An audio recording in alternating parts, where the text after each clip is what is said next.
Arnaud de Benedetti est avec nous. Bonjour.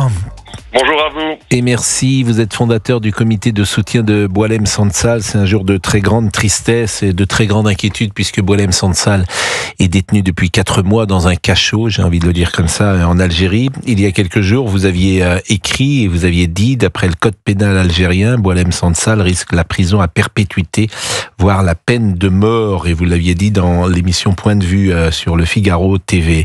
Et on vient d'apprendre à l'instant que le procureur a requis 10 ans de prison contre monsieur Sansal. Alors, cette réaction que vous allez avoir, j'imagine, elle est calquée sur la nôtre, beaucoup d'inquiétude et beaucoup de tristesse, monsieur de Benedetti. Alors, de l'inquiétude, évidemment, de la tristesse aussi, mais beaucoup d'interrogations. Parce que, d'abord, on est en train d'essayer de recueillir un certain nombre d'éléments pour se faire préciser l'information, mais elle est aujourd'hui à ce stade tout à fait avéré. Il a été jugé dans un procès expéditif. Manifestement, les autorités algériennes n'ont pas voulu donner un excès de publicité, comme on le pensait d'ailleurs initialement à ce procès.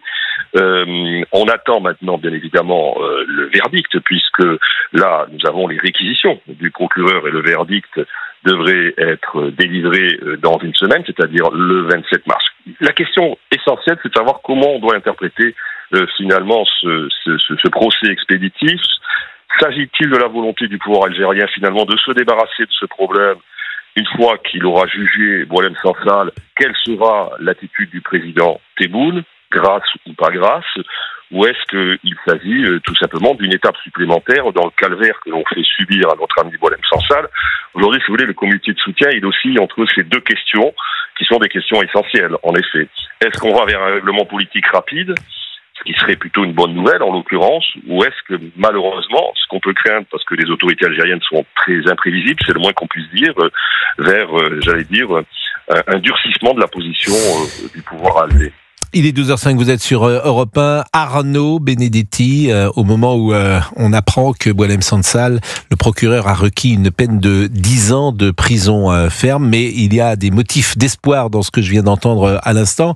Est-ce que vous saviez que le procès était aujourd'hui? Et est-ce que vous savez les conditions dans lesquelles s'est déroulé le procès? Non, mais personne ne sait rien. Personne n'est au courant. On ne sait même pas s'il était présent à l'audience, par exemple, Boualem Sansal. Il était manifestement, ce que je crois comprendre, en tout cas en lisant le papier du Figaro, c'est qu'il était présent à l'audience et il semblerait qu'il était plutôt même en bonne forme physique et qu'il se soit défendu très courageusement. Vous savez, Boualem Sansal est un homme debout depuis le début de cette affaire. Il l'a toujours été toute sa vie et il le montre encore. Il a fait face à ses juges d'ailleurs en n'acceptant aucun des chefs d'inculpation que la justice algérienne fait peser sur lui. Il a dit qu'il avait simplement exprimé son opinion, ce qui est la réalité, et bien évidemment c'est ce combat pour la liberté d'expression qu'incarne Boualem Sansal. Mais si vous voulez, on n'avait aucune information. On l'a appris ce matin, moi je l'ai appris ce matin par une source algérienne, et il a fallu qu'on se le fasse confirmer sur le coup de 9h30.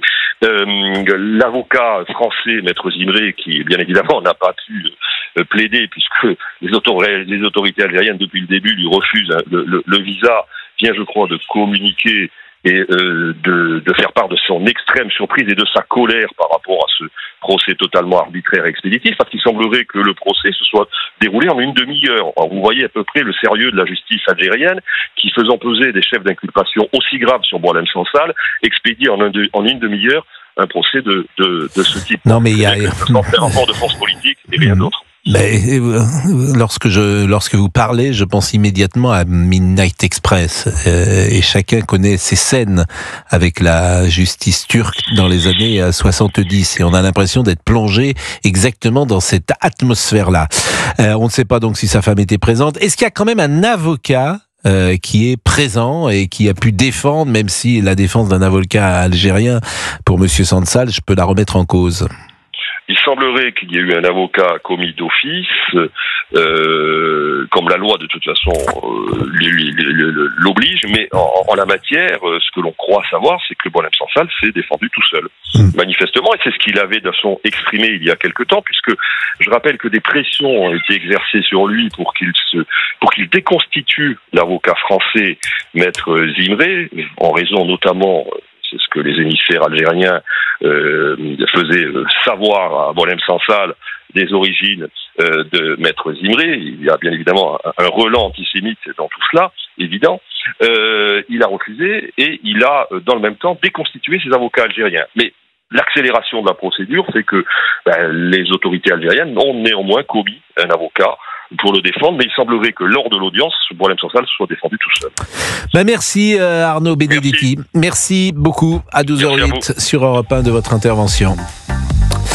On va marquer une pause et évidemment c'est une information qui ne nous met pas de baume au cœur, bien sûr, même si je veux retenir la solution politique et l'espoir qu'a entrouvert Arnaud Benedetti, c'est-à-dire qu'après ce verdict, il pourrait y avoir, pourquoi pas, une grâce du président Tebboune, si tant est que cette affaire soit résolue sur le plan politique.